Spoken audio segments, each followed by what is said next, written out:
Hello everyone and welcome back to Mega Man 3. In the last video we took on Needle Man, Top Man, and Shadow Man. We have 3 more Robot Masters to go, and the first one we're going to go after in this video is Spark Man. Serial number 23, a robot for charging work.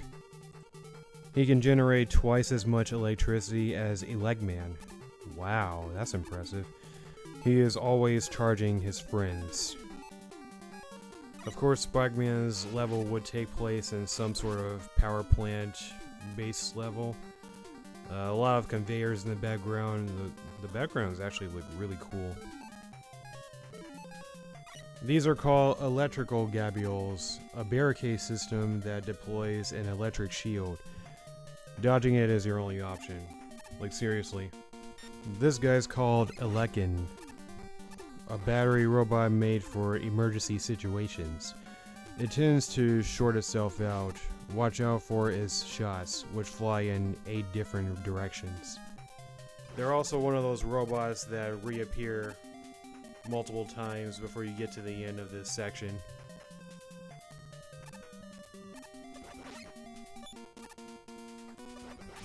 The Hammer Joe is also weak to Hardman's weapon, which I'm not sure if I remember finding out until much later on when I was recording this. We got a spike section and some dangerous platforms, and some more electrical gabules.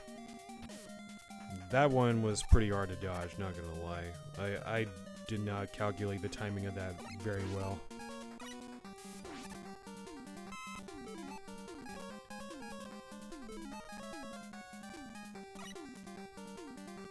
I don't even know why I decided to go up here. It's not like I really needed any of these things. I really could have just done better without them and saved some more time. But it's all good. Oh, there's a lot of these Peterchis. I guess they're so pathetic, we may as well just... The developers were like, let's just put a whole bunch of them. This and this. What was the reason for that?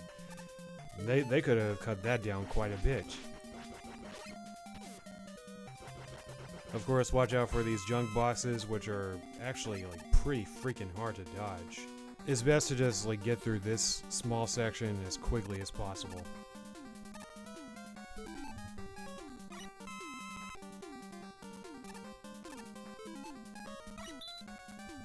Way to combine a section like this with a Bolton and Newton. It can make this section pretty scary and easy to get hit. Also, even easier to fall.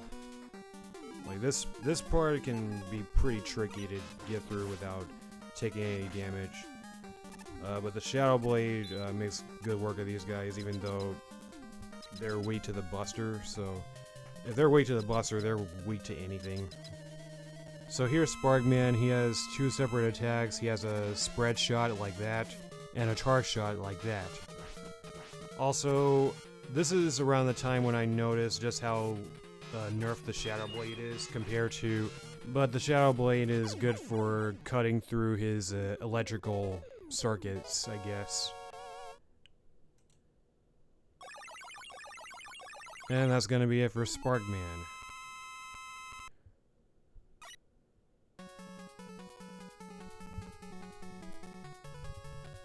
Not much really to say here. But with that being said, that's 6 Robot Masters down and 2 to go. So we're gonna move on, and we're gonna go after Magnet Man. Serial number 18. A robot that controls powerful magnets. Even though he is a robot, he is always careful about his health. Well, that's interesting.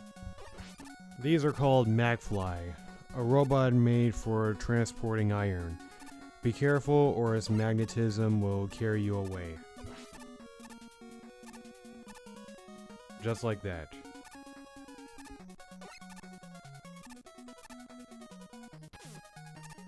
I tried to use that guy to carry me away, but we only had a few more steps to take.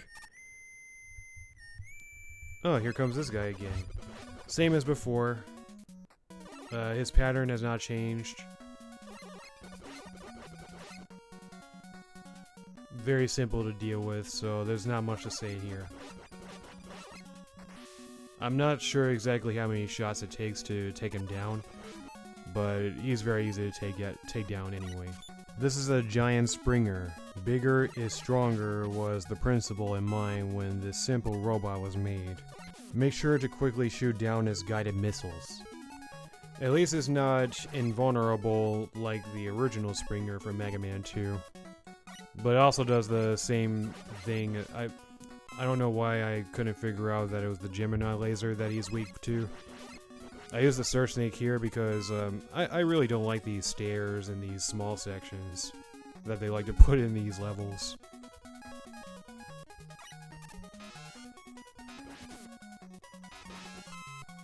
So this is the part of the level that starts getting crazy with the magnets. Well, at least it's about to get to that point.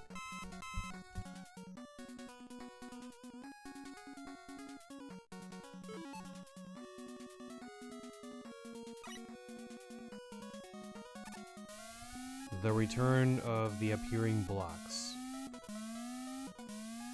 At least it's nothing like He-Man's level, but this is actually not saying very much. It's not that much better. Because, as you can see, I'm still struggling with this.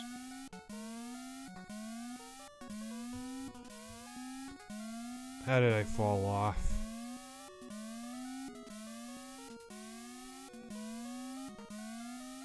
Alright. So, we've got these magnet vents, or fans. I'm not sure what these are, but they pull you in just like magnets. So you want to be careful not to fall off, because they can drag you off a block. Like right there could be very dangerous if you land on the wrong block. That section actually gave me some trouble, not gonna lie. This is called the new Shot Man, which is an improved version of the Shot Man from Mega Man 2. Not only does he shoot in arcs, but he also shoots simultaneously left and right. And he's weak to the Shadow Blade.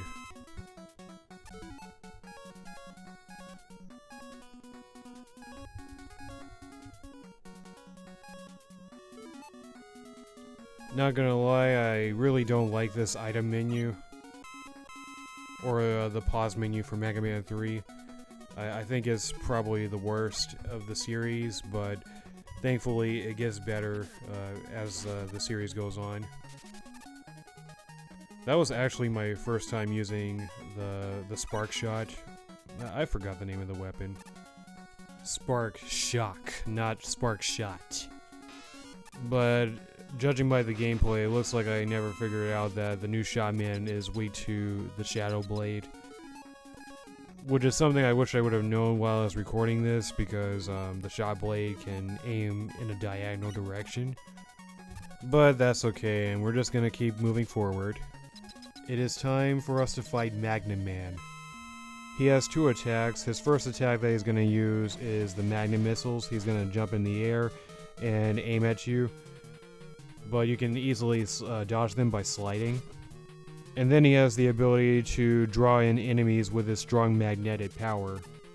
When he does this, of course you want to keep sliding away from him so that you can get away. However, once he starts using his magnetic power, he's completely invincible and will reflect all of his shots. The RNG is cooking me because I'm barely able to hit him as long as he's doing that. But that's going to be it for Magnet Man. He's actually a pretty easy boss. One of the easiest in the game. Probably next to Top Man. As he does follow a simple pattern, and he does take some pretty decent damage from the... that's not the name of it. The arm cannon. I almost called it something else, but we're not gonna call it that yet, because that's not what it is. That's not what Mega Man has yet. We've got one more Robot Master to deal with, and it is Hard Man. Serial number 20. A heavy robot weighing up to 3 tons made by ceramic titanium. His special move is the body press, however his mobility is low.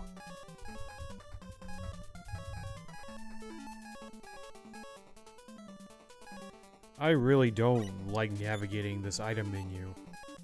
So that giant bee in the sky is called Hafsu Baby, a robot made for climate data research. It can be an annoying enemy when engaged. One thing I actually recommend doing is walking off the screen. Like walking to the left, like as soon as they show up on the right, walk to the left, and you will despawn them to where you can just continue on without having to deal with them. They're basically like the Pippies from Mega Man 2, but worse. This is crazy. Another section of the game where you can actually be soft locked out of it.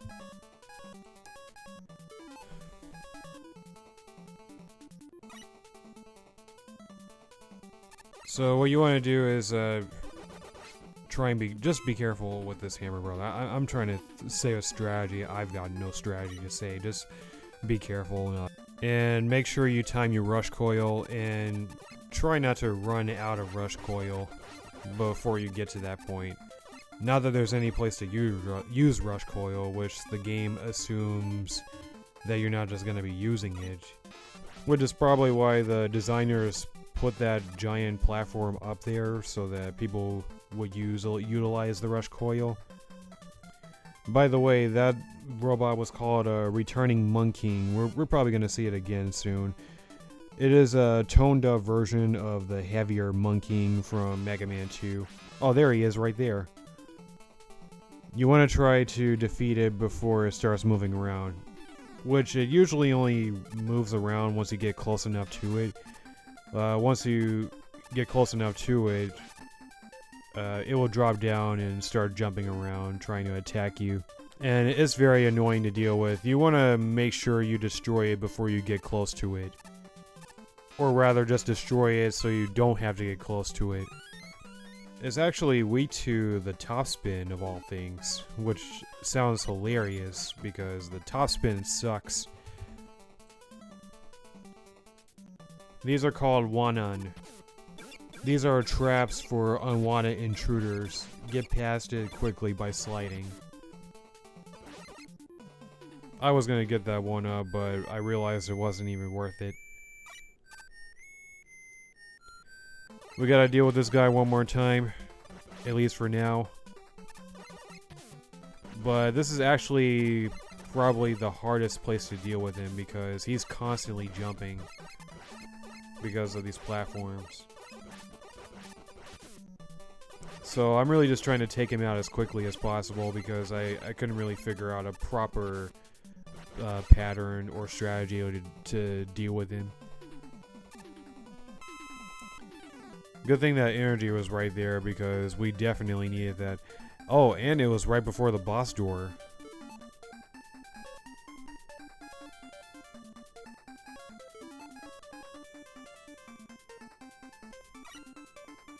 This is such a waste of time. I should have just slid right underneath it. Oh, I guess I did this once I realized that the spark shock can do that. It acts like the ice beam, like Iceman's ice beam in the original game, where it can freeze enemies in the air. So here's Hard Man. He has a special body. As I mentioned, he has a special body reinforced with ceratanium. He weighs 3 tons. You want to dodge his hard knuckle at the edge of the arena.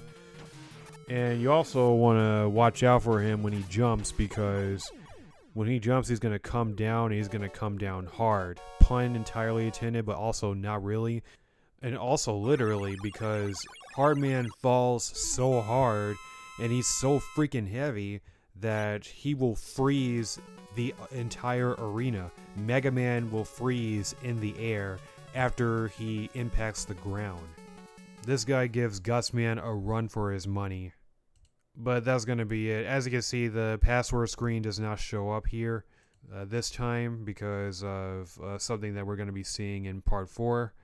But until then, that's going to be the end of this video. Thank you all for watching. I hope you enjoyed, and God bless.